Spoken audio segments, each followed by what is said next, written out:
Pribadi untuk teman-teman mahasiswa Bina Dharma, ambil kesempatan yang ada, jangan takut bermimpi karena kebetulan mimpi itu gratis teman-teman, jadi nggak usah takut pilih yang paling mahal, dan yang paling penting tuh percaya kepada diri sendiri sih. Kalau nggak dari kita sendiri yang yakin kepada diri kita, siapa lagi yang mau yakin pada diri kita?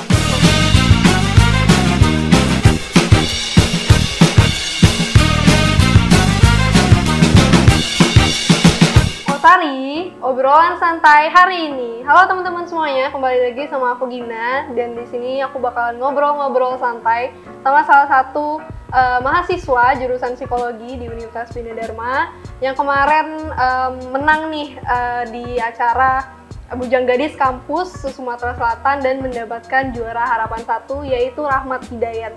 Teman-teman semuanya nggak usah lama-lama lagi karena Rahmat udah ada di samping aku nih. Halo Rahmat. Halo. Halo Mat, gimana kabarnya nih Mat hari ini? Kabar hari ini baik. Kabar hari ini baik. Alhamdulillah. Alhamdulillah. Mat, sebelumnya terima kasih buat udah datang di YouTube channelnya Bina Dharma TV, dan mungkin sebelumnya nih Mat, kamu kan lagi sibuk kuliah jadi mahasiswa, lagi sibuk-sibuknya nugas juga. Selain itu mungkin kamu ada kesibukan lain nggak Mat? Kerja mungkin? Ya, kesibukan lain sebelum ikut tergabung di Ikatan Bujang Gadis Kampus Sumatera Selatan, sebelumnya udah tergabung juga sih di Himpunan Mahasiswa Psikologi. Terus mungkin satu himpunan juga kita dengan Kak Gina, yaitu di EDS Bina Dharma, itu English Club South Sumatra English Community. Ini ada kesempatan juga mengajar private di Komplek Pertamina, anak Al-Azhar, itu kelas 3 sampai kelas 5 SD. Ngajar private bahasa Inggris ya? Iya, bahasa Inggris. Berarti sibuk banget ya Mat. Nah, Mat, kemarin gimana sih rasanya jadi juara harapan 1 di BGK Sumsel 2023? Sebelumnya untuk masuk ke dalam Ikatan Bujang Gadis Sumatera Selatan juga udah nggak nyangka ya, karena dari awal itu kita udah masuk seleksi yang benar-benar padat gitu, kayak dari semifinalis, tes wawancara, bahkan ini salah satunya tes pemilihan duta di Sumatera Selatan yang mengadakan tes psikotes di dalamnya. Oke. Dan kamu merasa sulit nggak sih pas tes psikotes dan wawancara itu?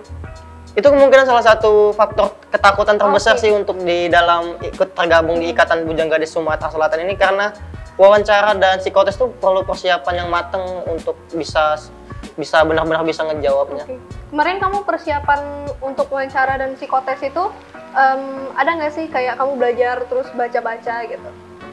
Kalau untuk belajar pasti belajar ya, karena prepare untuk ikut Ikatan Bujang Gadis itu udah lama, udah prepare dari 1 tahun sebelum bahkan. Karena ada ketertarikan untuk menjadi duta pendidikan dan kebudayaan Sumatera Selatan, sehingga berusaha nih mencari lebih dalam lagi apa sih kriteria dan proses pendaftarannya itu gimana. Syarat-syaratnya gitu ya Mat. Kamu kemarin setelah juara harapan 1 nih di BGK Sumsel, kamu mau ngucapin terima kasih buat siapa aja nih, dan sumber motivasi kamu kemarin siapa sih Mat? Kalau mau ngucapin terima kasih sih, pertama aku mau ngucapin terima kasih kepada keluarga sih, karena mereka yang faktor utama, salah satu pendorong aku buat tergabung di Bujang Gadis Kampus Sumatera Selatan. Kedua pastinya Universitas Bina Dharma, karena di sini banyak teman yang aku dapat, komunitas yang aku dapat, pembelajaran yang aku dapat, bahkan support dari dosen dan teman-teman di Bina Dharma tuh sangat sportif dalam mengikuti pemotingan. Kemarin tuh ada voting buat teman-teman yang mau voting. Oke. Mat, sebelumnya kamu kemarin itu ditunjuk dari dosen atau kamu mengajukan diri buat ikut BGK Sumsel 2023? Kalau ketertarikan dalam menjadi Bujang Gadis Kampus Sumatera Selatan itu ketertarikan diri sendiri sih. Jadi dosen hanya mengarahkan untuk semangat, kasih yang terbaik, kasih semampunya, apapun hasilnya mahasiswa dan dosen tuh pasti mendukung kalau kegiatan itu positif untuk diri sendiri dan Bina Dharma. Aku mau nanya nih, kamu sebelum ikut BGK Sumsel itu ada latar belakang public speaking nggak sih? Karena seperti yang kita tahu, Kakak Rahmat ini sangat aktif ya di Universitas Bina Dharma. Jadi kamu emang dari kecil atau gimana Mat? Kamu bisa mengolah kata-kata kamu, public speakingnya bagus gitu? Kalau untuk pembelajaran secara teoritis sih nggak ada sih pengalaman buat les atau private public speaking, tapi karena sering baca buku, menonton TV mungkin salah satu, bertemu dengan banyak orang, sehingga kebiasaan mengobrol tuh udah kebiasa dari lama. Berarti emang dari faktor kamu juga mencari jati diri kamu juga, dan faktor lingkungan juga ya Mat? Oke, aku penasaran juga, kamu boleh ceritain gak sih full dari perjalanan awal kamu ikut BGK Sumsel 2023 sampai jadi finalis? Pengalaman pertama tuh udah dipersiapin dari 1 tahun yang sebelumnya ya, karena kita kan tahu bahwa Bujang Gadis Kampus Sumatera Selatan ini ngasih kemudahan nih buat teman-teman yang mau daftar menjadi bagian duta pendidikan dan kebudayaan. Mereka tuh udah buat list tanggal, tes, dan wawancaranya tuh udah dikasih semua sebelum acara tuh dimulai. Jadi mereka tuh udah wanti-wanti nih buat teman-teman mahasiswa yang ada di Sumatera Selatan untuk tergabung. Jadi persiapannya tuh dari semifinalis tuh udah kerasa banget. Bentrok dengan jadwal, bentrok dengan tugas, bahkan pressure dari teman-teman mahasiswa yang notabene-nya udah lumayan berprestasi sih. Itu salah satu pressure yang ngebuat aku cukup ngerasa insecure waktu masa penyisihan. Berarti kamu juga sempat merasa down, insecure. Dan kemarin hambatan dan tantangannya itu menurut kamu apa aja sih yang bikin kamu insecure banget gitu? Kalau hambatan dan rasa yang buat aku insecure banget tuh pertama tuh teman-teman yang di semifinalis, karena itu belum menjadi bagian dari ikatan.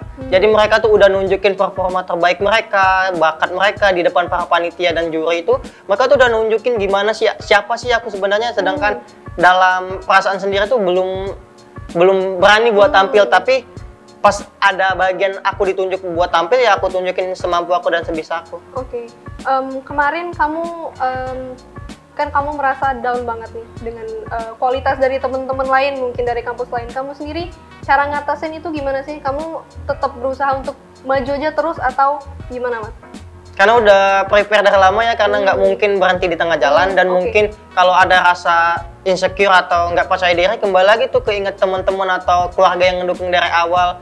Jadi udah sampai di titik sejauh ini, nggak mungkin dong bakal berhenti di tengah jalan. Berarti harus maju terus. Maju gitu terus, ya? apapun hasilnya left. Gas Mozon. Kamu kemarin di final itu merasa nervous atau kamu optimis aja gitu, udah di final ya udah gitu? Ya, kalau di final kan itu udah tergabung ya di Ikatan Bujang Gadis Kampus Sumatera Selatan, tapi bagaimana kita mengkoordinir kegiatan kita. Sebelum final tuh bahkan Ikatan Bujang Gadis Kampus ini mengadakan karantina, yang kemarin itu karantinanya di Badan Pengembangan Sumber Daya Manusia. Di situ kami dikarantina selama 1 minggu. Di situ kami dikasih pemateri, dikasih kedisiplinan bagaimana cara mengelola sponsor, bagaimana mendapatkan ilmu. Jadi di situ juga jadi faktor penilaian sih buat panitia dan juri. Berarti di karantina kemarin tetap belajar juga, terus berhubungan dengan kamu karantina gitu kan di sana. Aku mau nanya tentang manajemen waktu kamu di sana. Kamu kan tetap tugas jalan, jadi mahasiswa juga, dan gimana caranya kamu tetap manajemen waktu kamu sama ngajar juga tuh, Mas? Gimana tuh? Kalau untuk proses karantina sih pasti izin dulu ya terlebih dahulu buat jadwal-jadwal yang emang udah tertata. Tapi kalau untuk manajemen waktu dari dulu tuh emang udah mengkoordinir banget tuh, apa sih yang harus terlewat, apa sih yang harus diprioritasin, dan apa sih yang bakal aku duluin dari kegiatan ini. Tapi alhamdulillahnya Allah tuh ngasih waktu sama kesempatan tuh nggak bentrok. Jadi alhamdulillahnya itu salah satu faktor sih. Tapi kalau untuk time management itu bisa diatur semua, karena itu cukup fleksibel, tugasnya cukup fleksibel, mengajarnya pun di weekend. Oke, berarti dari dosen-dosen juga mendukung dan mensupport kamu untuk kamu di BGK dulu gitu. Iya. Oke. Kesan kamu nih gimana pas BGK kemarin, pengalamannya, apa yang mau juga disampaikan kepada teman-teman yang ada di BGK itu? Pertama, kesannya tuh dapat keluarga baru tuh pasti, dapat relasi baru, network yang benar-benar nggak bisa semua orang dapetin, karena untuk masuk ke finalis saja itu lumayan sulit, apalagi mendapatkan predikat itu apapun hasilnya yang penting kami udah jadi bagian dari mereka. Salah satu kesannya itu kita bertemu banyak mahasiswa yang notabene-nya di seluruh Sumatera Selatan, sehingga bisa banyak bertukar pendapat baru, bertukar masukan baru, atau bahkan relasi yang didapatkan tuh cukup lumayan luas. Itu sih kesannya. Oke, aku juga mau nanya nih, kamu kan tahun ini udah ikut nih, udah juara Harapan 1. Mungkin tahun depan kamu masih bisa ikut nggak sih sebenarnya? Kalau untuk ikut lagi sih, kebetulan belum bisa ya. Kita harus amanah dulu untuk selama 1 tahun berkontribusi besar di Ikatan Bujang Gadis Sumatera Selatan. Jadi mau nggak mau kita harus stay di organisasi baru ini untuk membangun event atau bahkan membuat ikatan dinas kepada pihak-pihak lain, baik sponsor maupun pemerintah. Berarti kamu setelah juara ini bukan cuman oke, saya juara, tapi setelahnya ada tugas-tugas baru ya, Mat? Oke. Mungkin dari dukungan teman-teman atau keluarga berpengaruh banget nggak sih sama motivasi kamu sampai menang sekarang nih? Itu salah satu faktor yang nggak bisa dibilang sangat mempengaruhi ya, karena itu pasti sangat mempengaruhi. Dari awal ikut tuh udah semangat tuh bahwa mereka adalah faktor pendukung dan support system dari segala apapun hasilnya. Jadi nggak ada ngerasa takut atau down, walaupun rasa itu mungkin ada ya, tapi kembali lagi tujuan awal itu membahagiakan mereka, membanggakan mereka, dan memberikan yang terbaik buat teman-teman yang udah berusaha support dan kasih voting selama proses karantina. Berarti itu motivasi dan kunci kamu juga ya, Mat?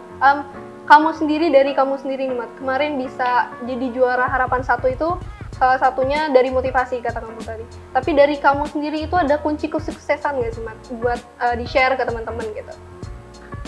Mungkin kalau untuk kunci kesuksesan bisa di-share buat teman-teman sih, aku ada pegangan kalimat sih. Kalau bisa dibilang tuh mimpi itu gratis. Jadi ambil yang paling mahal. Jadi itu salah satu kunci sukses yang buat aku berpegang teguh pada kalimat itu. Kalau kita berpegang pada mimpi yang tinggi dan itu pun gratis, ya ambil aja. Walaupun hasilnya tidak seperti yang kita harapkan, setidaknya kita mampu mewujudkan proses yang kita hadapi.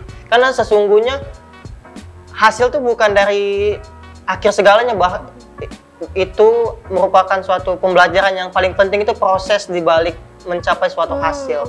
Berarti teman-teman jangan menyia-nyiakan kesempatan yang ada, harus tetap ambil dan berani gitu ya, Mat. Ini teman-teman semuanya, kita bakalan beralih ke segmen jawab cepat sama Rahmat Hidayat. Mat, aku bakalan kasih pertanyaan ke kamu, tapi kamu bakal dan harus jawab cepat. Oke. Yang pertama, role model Rahmat Hidayat adalah keluarga. Oke. Nama IG Rahmat adalah Rahmat. Oke. Rahmat paling males ngampus kalau 1 MK. Oke. Seberapa ganteng Rahmat dari 1 sampai 10? 7. Oke. Saya paling semangat ngampus kalau teman-teman pada banyak yang ngampus. Oke. Dosen favorit Rahmat adalah dosen psikologi. Spesifik namanya? Ibu Itria. Oke. Hobi yang Rahmat jalani akhir-akhir ini adalah olahraga kalistenik. Ya. Oke. Kalistenik boleh dijelasin nggak, Mat, buat teman-teman yang mungkin nggak tahu? Mungkin teman-teman belum pada tahu ya apa itu olahraga kalistenik. Kalistenik itu sebenarnya olahraga jalanan atau biasa kita sebut dengan street workout. Itu tuh olahraga yang memanfaatkan beban tubuh untuk menambah massa otot. Jadi kita nggak perlu alat bantu buat nambah massa otot. Jadi kita hanya perlu berat badan kita. Berarti pas karantina kemarin kamu tetap menjalani olahraga ya, Mat, buat mental dan fisik kamu tetap bagus? Itu cuman push up, mungkin pull up. Itu basicnya sih di calisthenics. Oke teman-teman semuanya, mungkin karena Rahmat juga lagi sibuk, mungkin terakhir nih, Mat, pesan kamu buat teman-teman yang lagi nonton YouTube channelnya Bina Dharma TV atau teman-teman yang lagi mau ngejar juga nih prestasi biar jadi kayak kamu juga, gimana? Pertama sih pesan dari aku pribadi untuk teman-teman mahasiswa Bina Dharma, ambil kesempatan yang ada, jangan takut bermimpi karena kebetulan mimpi itu gratis teman-teman, jadi nggak usah takut pilih yang paling mahal. Dan yang paling penting tuh percaya kepada diri sendiri sih. Kalau nggak dari kita sendiri yang yakin kepada diri kita, siapa lagi yang mau yakin pada diri kita? Oke, gitu teman-teman. Mat, gimana nih tipsnya kalau kita atau teman-teman di rumah lagi mau mulai, lagi mau mengejar prestasi, tapi banyak orang-orang di sekelilingnya ini kayak merendahkan gitu, Mat. Menurut kamu sendiri, apa yang harus mereka lakukan?